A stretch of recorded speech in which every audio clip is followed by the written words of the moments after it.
Hi all. Sorry, கொஞ்சம் connection problem வந்துச்சு. Not able to. Sorry, கொஞ்சம் disconnect ஆயிட்டு. Hi all. நான் பேசுறது உங்களுக்கு கேக்குதா? Is it? கேக்குதா? நான் பேசுறது கேக்குதா? Whether it is audible? Hey, hi. Is it audible for you all? Okay. ரொம்ப நேரமா காக்க வச்சிட்டேனா? Sorry.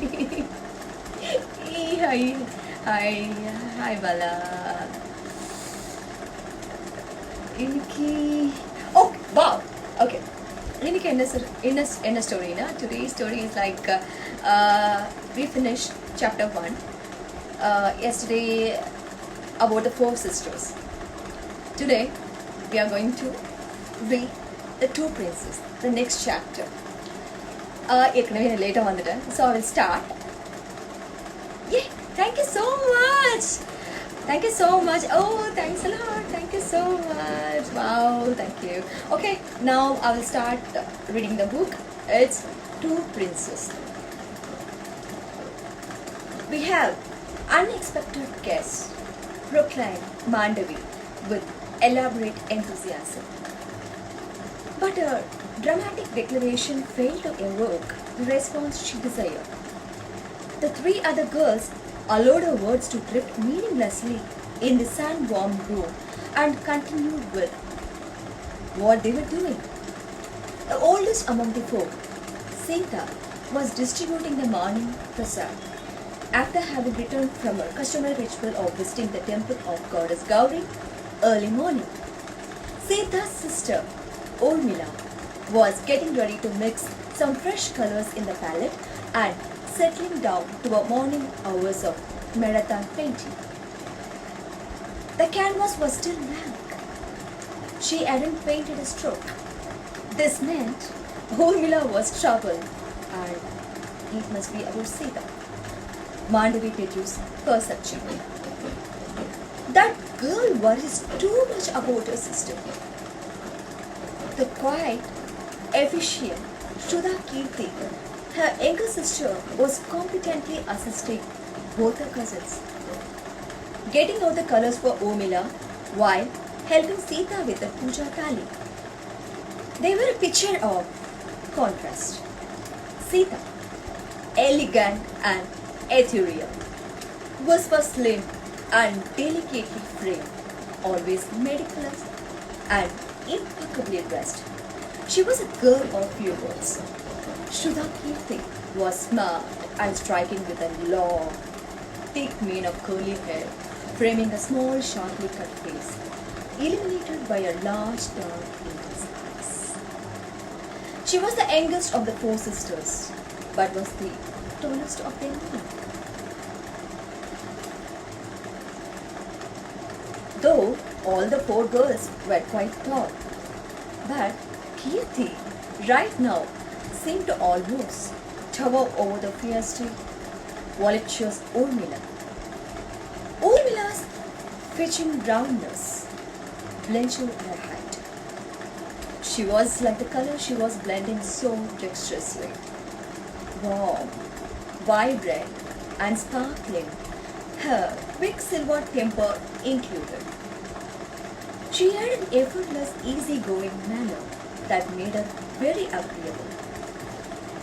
Mandavi, looked every bit the proud princess envied Urmila's facile charm. The scene in the room was a familiar sight for her. Mandavi realized that there was an endearing, emblematic quality to their everybody mornings.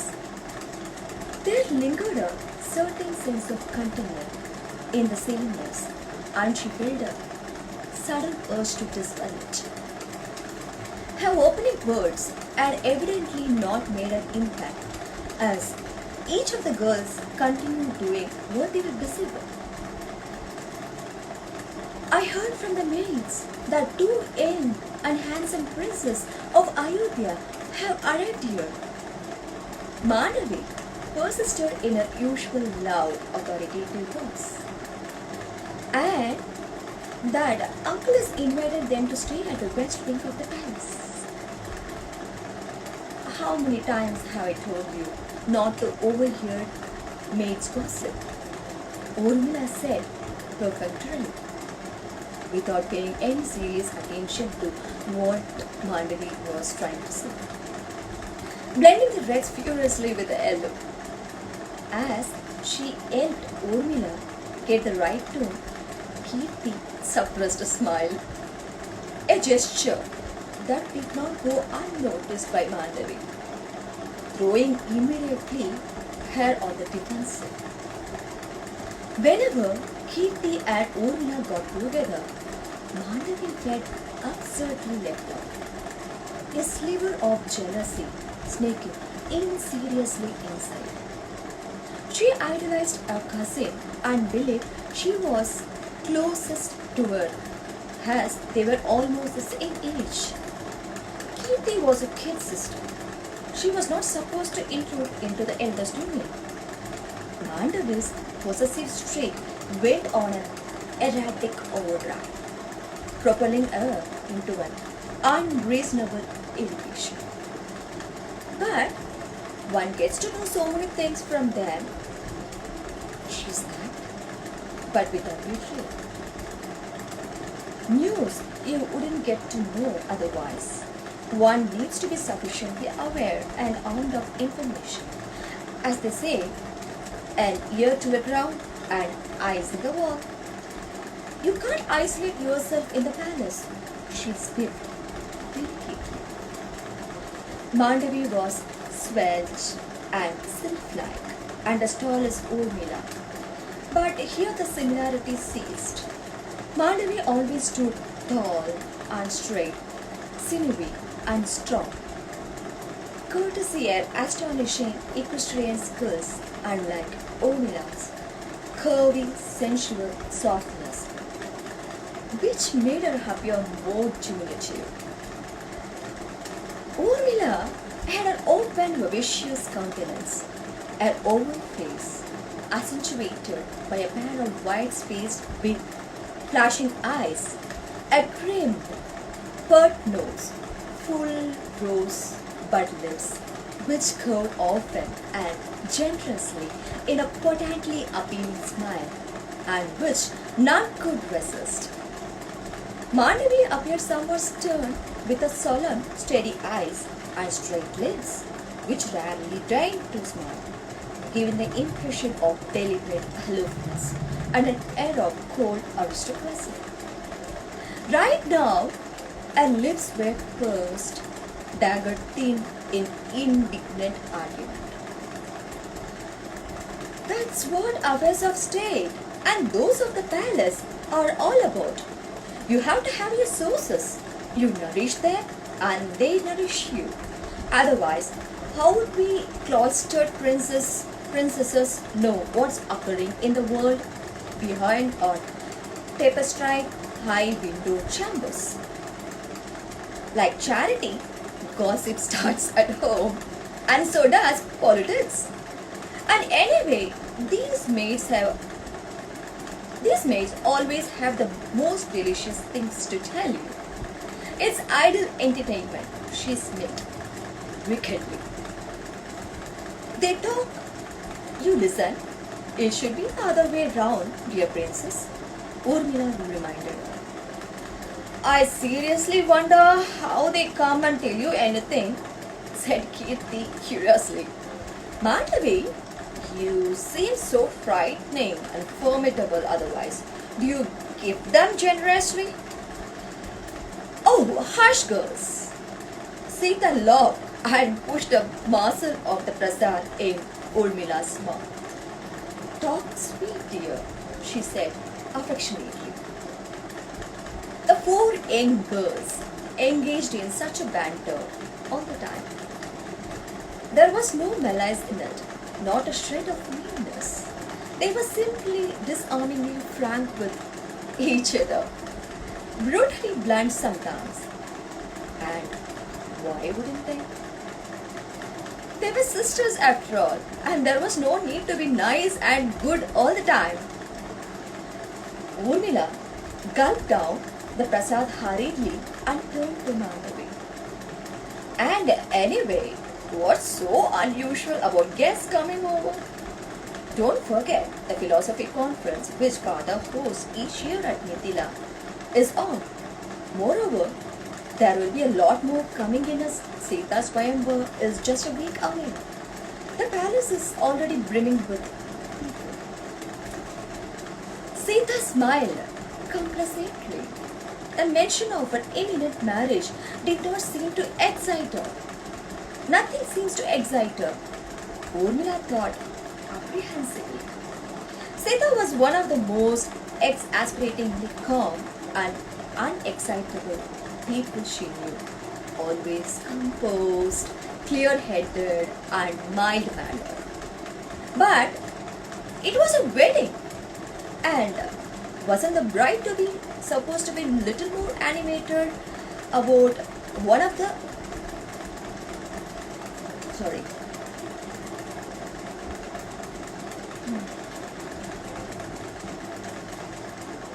I'm sorry sorry bride to be supposed to be a little more animated about one of the most momentous events in her young unadventurous life? Madhavi had been right when she called them the cloistered princesses. They were largely that, although they were well versed in the Vedas and Upanishads, politics, music, art and literature, they had journeyed fabulous worlds, traversing unknown frontiers, but all in the mind, sitting in the verandas and chambers of the palace of Mithila, which overlooked the distant horizon of undiscovered world. However, they had accompanied their father to all the conferences and religious seminars across the country, experiencing a world no princess had been allowed to visit. But Urmila yearned for more. She wanted to see more places she had heard about through her growing years. But she knew that she too would be married off after Sita's Swayamvar. Marriage did not hold much interest for Urmila, but it was a social discipline she would have to conform to. She would rather seek knowledge instead of a suitor. The thought of the Swayamvar brought Urmila back to the present, to the pretty, colourful bedchamber in Mithila.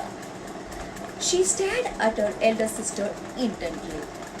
Sita was looking exquisite as always, slender and delicate, her long neck curved gracefully, so that she appeared beloved and taller than she actually was.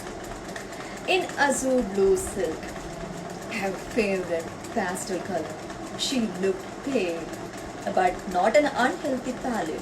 She was very fair, her skin almost translucent and stretched across her high cheekbones.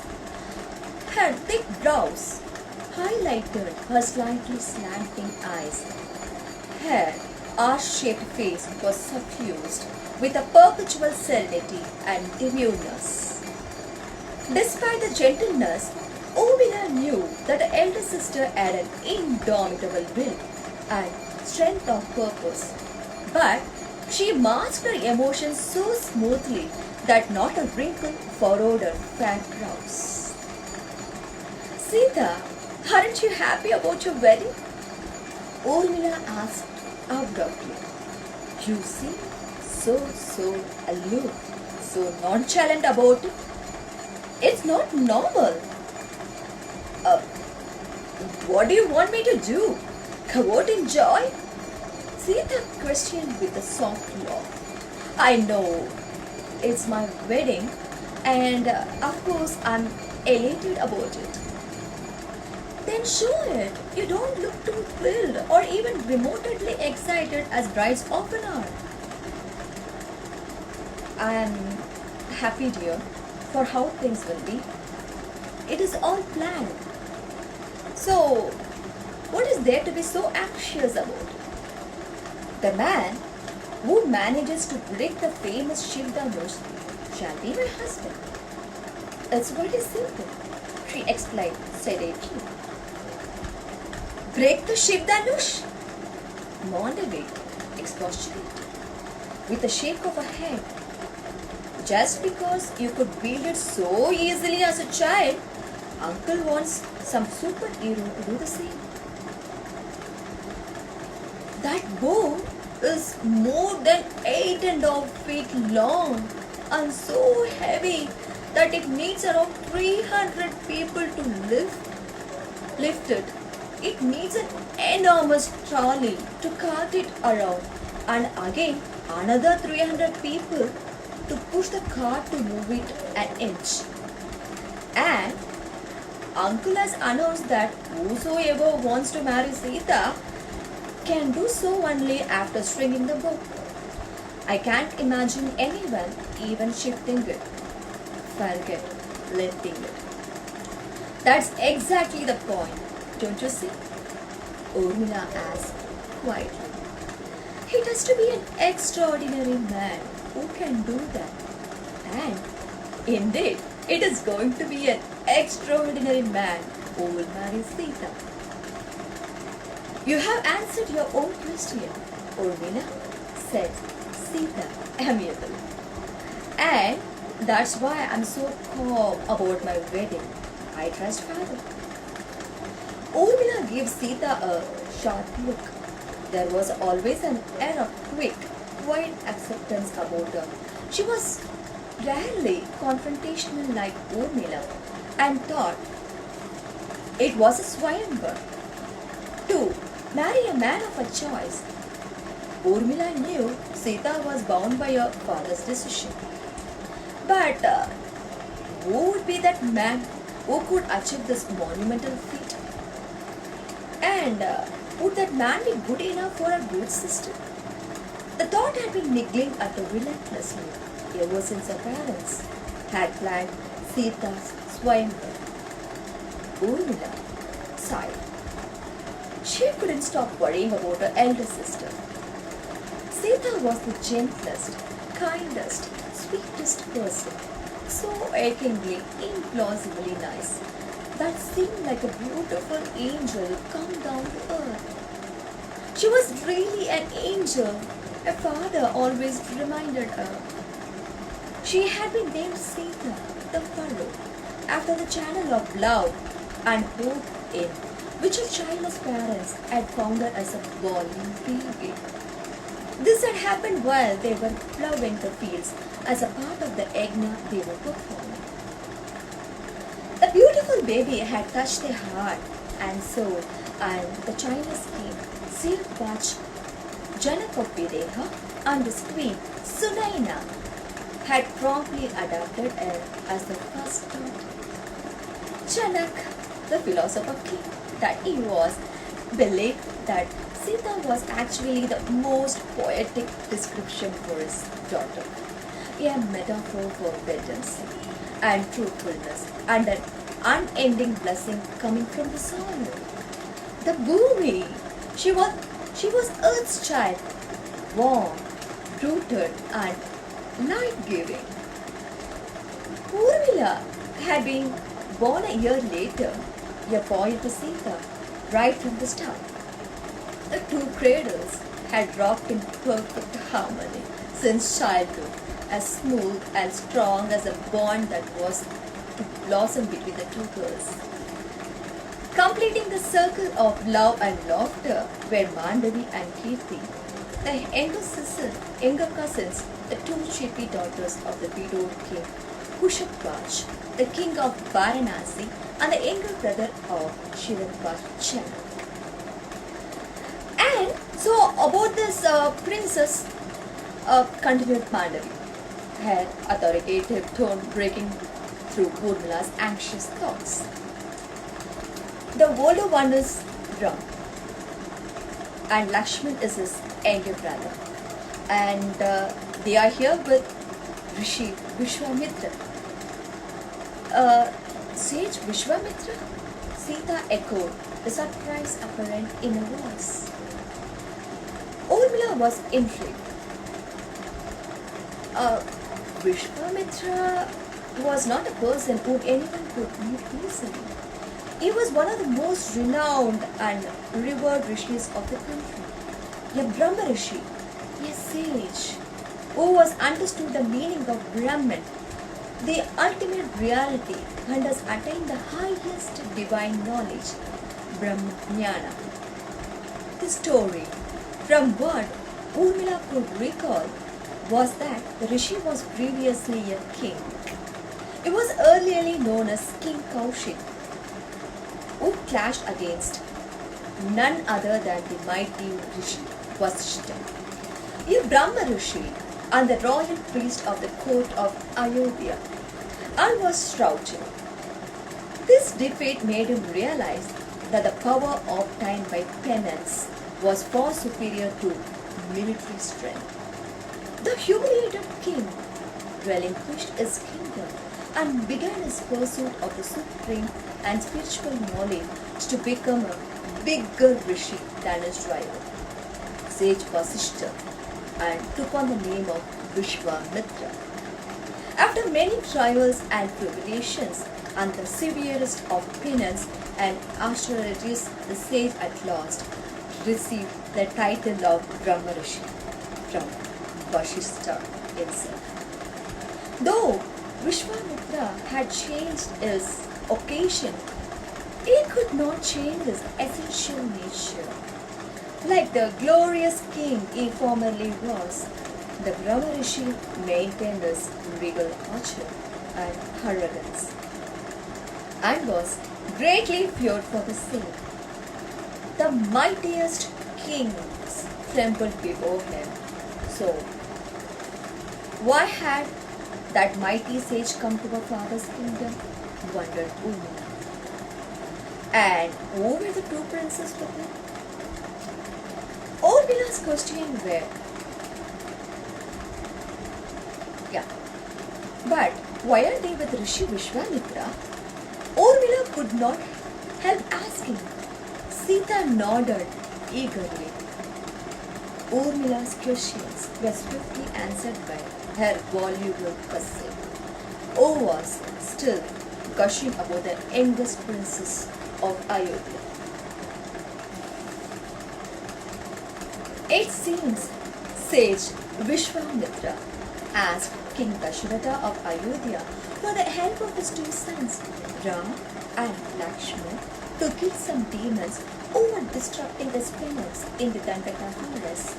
I don't remember their names. She frowned. Oh yes, the sheep demon, Taraka, and the sons Subahu and Maricha. These demons were very powerful and none could kill them. But these two young princes did. Maricha escaped, but they killed both. She dreaded Taraka and Subahu. But why have they come here? Urmila asked sharply. Was her father in trouble with the influential, irascible sage? Had he sent the princess as a silent warning? Was tension brewing between Mithila and Ayodhya? Urmila couldn't stammer troubled thoughts. Oh, nothing. They are here just to enjoy themselves. Mandavi struck early. It seems the revered sage wanted the princess of Ayodhya to meet the famous King Janak of Mithila, my renowned uncle, she confirmed. Don't be so flippant, dear, chided Sita good-humoredly. You must have found out why they are here through your sources. Mandavi nodded. But seriously, Vishwamitra came to Mithila to attend the yajna uncle is performing for, which he has invited all the rishis of the country. You can well imagine his delight when Vishwamitra paid an unexpected visit. So, these two young men with the rishi are here to visit Mithila, said Kirti softly. Or Are they all here for Sita's Swayamvar? She asked flatly. Kirti had incisively voiced Urmila's doubts, but she knew there was more to it than what was apparent. She glanced at Sita, who was frowning and seemed to share her apprehensions. The next scene. That morning was not the usual noon. Sita, who had been unusually silent during the past few days, was late in returning from the temple. Her cousins had gone off to help her mother in the wedding preparations, and instead of joining them, Urmila was waiting for Sita to return. Where was she? Urmila could not stop fretting. She wasn't in the kitchen, her favorite haunt. Urmila had checked. A full 2 hours later, the otherwise splendidly calm and collected Sita entered the room, her usually pale-faced Aisha. She looked visibly flustered and was making it worse by trying to hide it.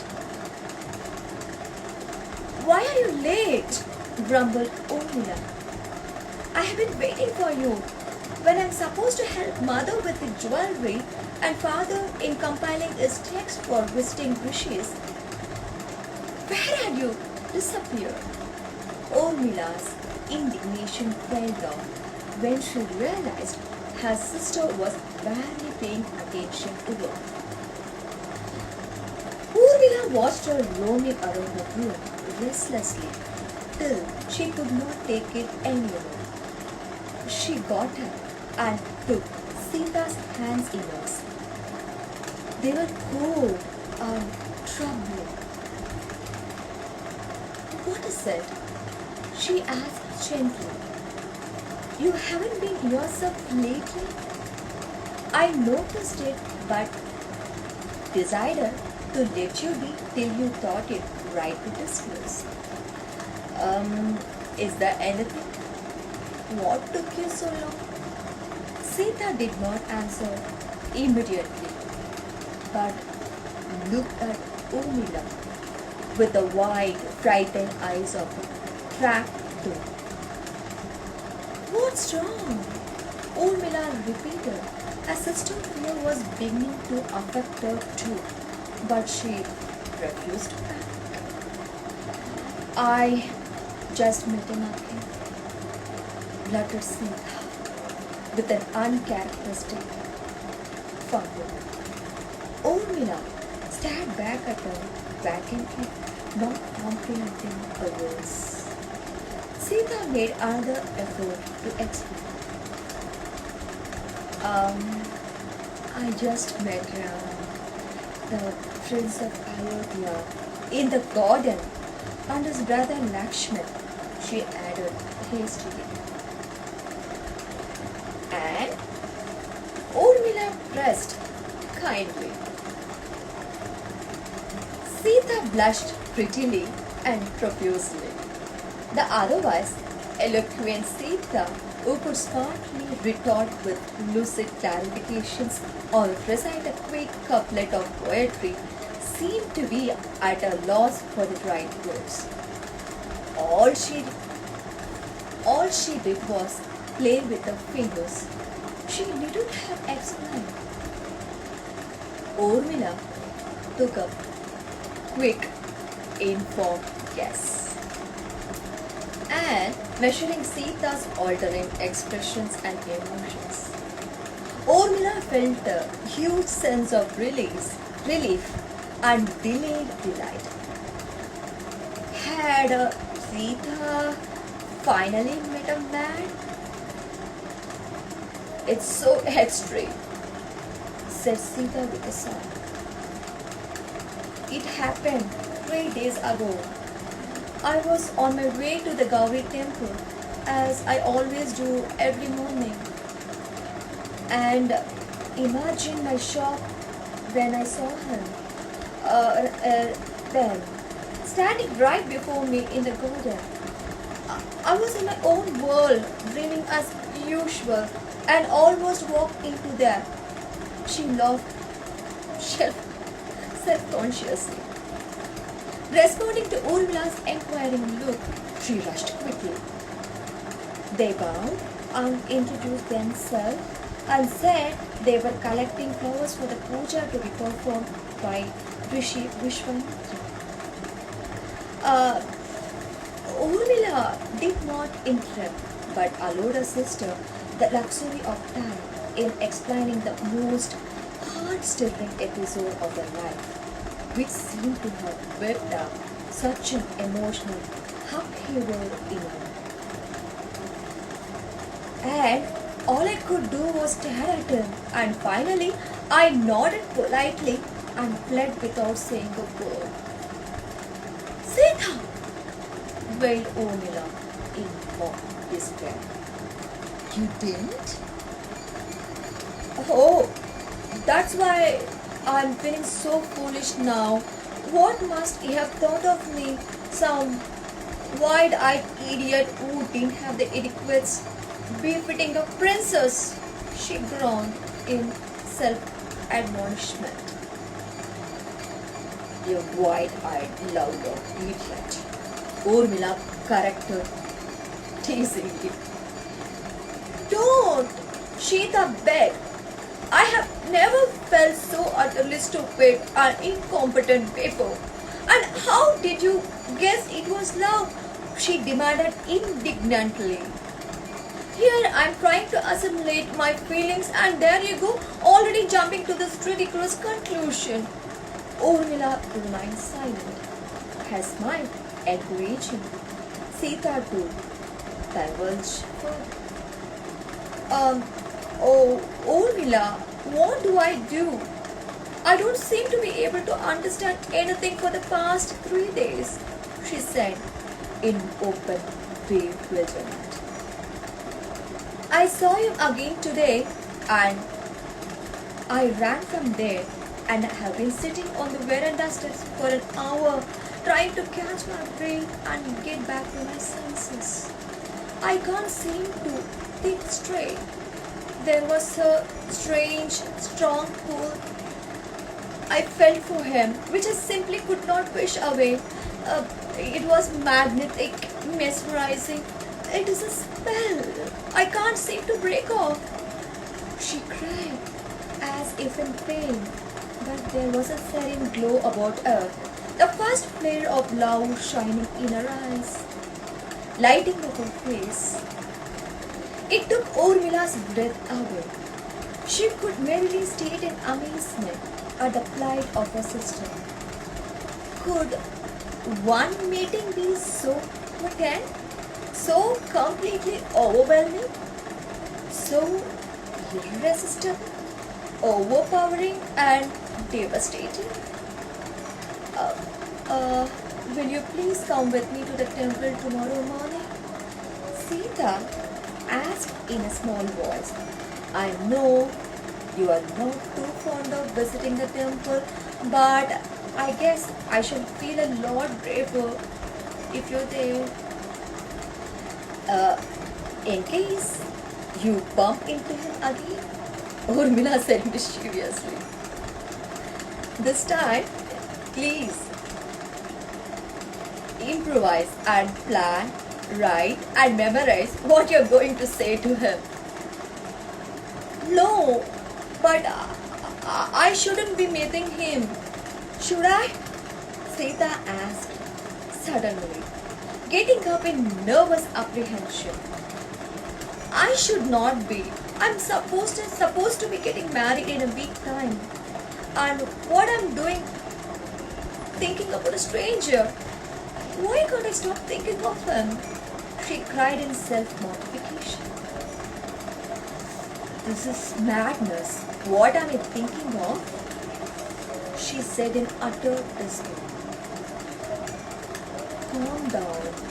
Sita, you have done nothing wrong. Urmila shook her elder sister gently.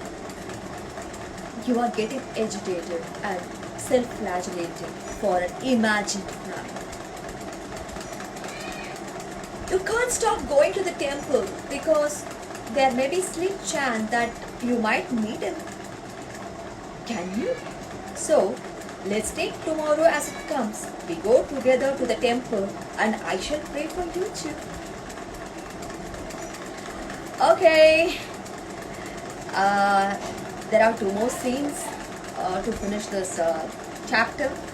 Better I will continue the other 2 scenes tomorrow because I think it is a bit long and I just want to make it interesting as well. Hope you all enjoyed the story. Okay, ஒரு சின்னதா வந்து உங்களுக்கு I'm so sorry. Okay, my fan is disturbing. Okay, one second.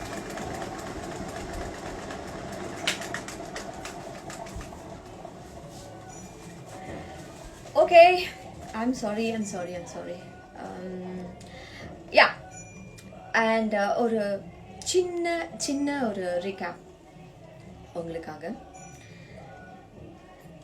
அதாவது இந்த 2 princess Mandavi என்ன வந்து சொல்றான்னா, இந்த மாதிரி அயோத்தியால இருந்து 2 இளவரசர்கள் வந்திருக்காங்க, அயோத்தியாவுக்கு வந்திருக்காங்க. எதுக்கு வந்திருக்காங்கன்னு தெரியல. ஏன்னா இந்த நம்ம வீட்டுல வேலை செய்யறவங்க எல்லாம் வந்து பேசிக்கிட்டு இருக்காங்க. உடனே ஊர்மிளா கேக்குறாங்க, எதுக்காக நீ இந்த வேலைக்காரங்க சொல்றதெல்லாம் கேட்டுட்டு இருக்க? இல்ல அதுல என்ன தப்பு இருக்கு? அந்த மாதிரி வேலைக்காரங்க சொல்றதெல்லாம் கொஞ்சம் கேட்டாதானே நமக்கு உலகத்துல என்ன நடக்குது அப்படிங்கறதே தெரிய வரும். சோ அப்படி கேக்குறதுல என்ன தப்பு இருக்கு? சீதா வழக்கம் போல காலையில பூஜை எல்லாம் முடிச்சுட்டு அந்த பிரசாதத்தை எல்லா தங்கைகளுக்கும் கொடுத்துட்டு இருக்காங்க. ஒரு பக்கம் ஊர்மிளா அழகா ரொம்ப அழகா ஊர்மிளா வந்து பெயிண்ட் பண்ணுவாங்க. சோ அந்த மாதிரி பெயிண்ட் பண்றாங்க.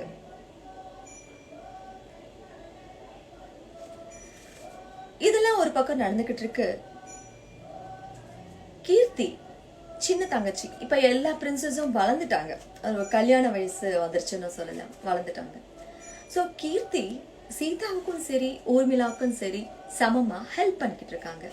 ஒரு பக்கம் ஊர்மிளாவுக்கு பெயிண்டிங்க்கு எல்லாமே ஹெல்ப் பண்ணிக்கிட்டு இருக்காங்க. அதே மாதிரி சீதாவுக்கு அவங்களுடைய பூஜை பொருட்கள் எல்லாம் எடுத்து வைக்கிறதுக்காக ஹெல்ப் பண்ணிக்கிட்டு இருக்காங்க. இந்த மாதிரி நடந்துகிட்டு இருக்கு. ஆனா மாண்டவி மட்டும் விடாம ஒரே விஷயத்த சொல்லிக்கிட்டு இருக்காங்க.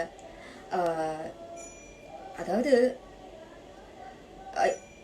இந்த மாதிரி அந்த 2 இளவரசர்களும் வந்திருக்காங்க. அவங்க எதுக்கு வந்திருக்காங்கன்னு தெரியல. அதுவும் வந்து குரு விஸ்வாமித்திரரோட வந்திருக்காங்க அப்படின்னு சொல்லியிருக்காங்க. இந்த பாரு, நீ ஏதாவது சொல்லிக்கிட்டே இருக்க, எதுக்காக நீ வந்து இந்த மாதிரி வேலைக்காரங்க சொல்றது கேக்குற? நீ வந்து எப்பவுமே இந்த மாதிரி கேட்க கூடாது. அப்ப கீர்த்தி உடனே இல்ல, இந்த மாதிரி அவங்க சொல்லி கேக்குறியா இல்ல அவங்க பேசுனத நீ ஒட்டு கேட்டியா அப்படின்னு கேக்குறாங்க. உடனே மாண்டவிக்கு கோவம் வந்துருச்சு. என்ன இது, பெரியவங்க பேசிட்டு இருக்கும் போது எதுக்கு சின்ன பொண்ணு வந்து இப்படி தலையிடுறா அப்படின்னு சொல்றாங்க.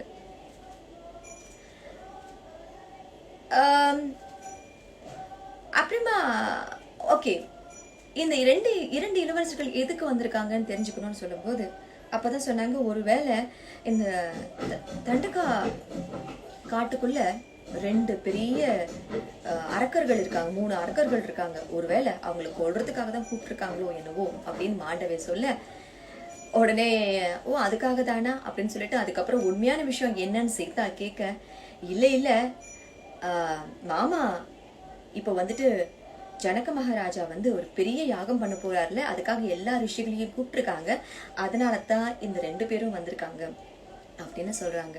ஒருத்தருடைய பேர் வந்து ராம், இன்னொருத்தர் பேரு லக்ஷ்மண். அவங்க எதுக்காக இவங்க வந்திருக்காங்க? ஒருவேளை சீதாவுடைய ஸ்வயம்வரத்துல கலந்துக்கிறதுக்காகவோ என்னவோ தெரியல அப்படின்னு சொல்றாங்க.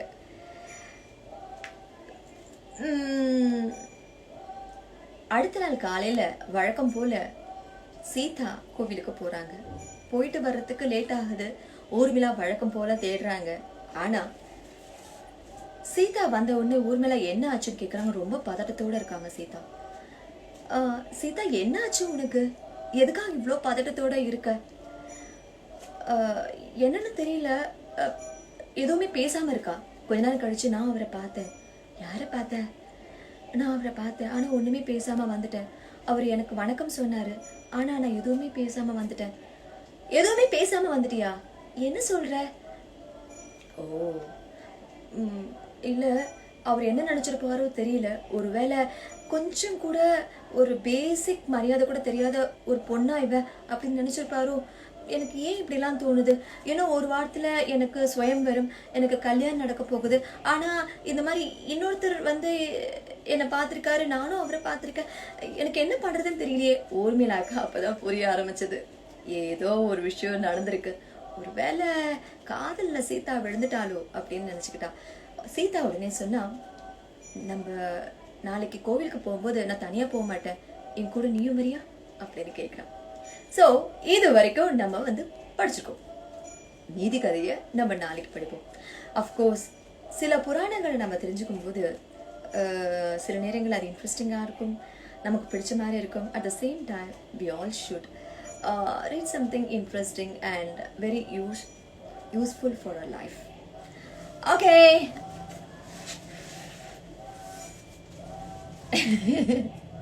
Aha.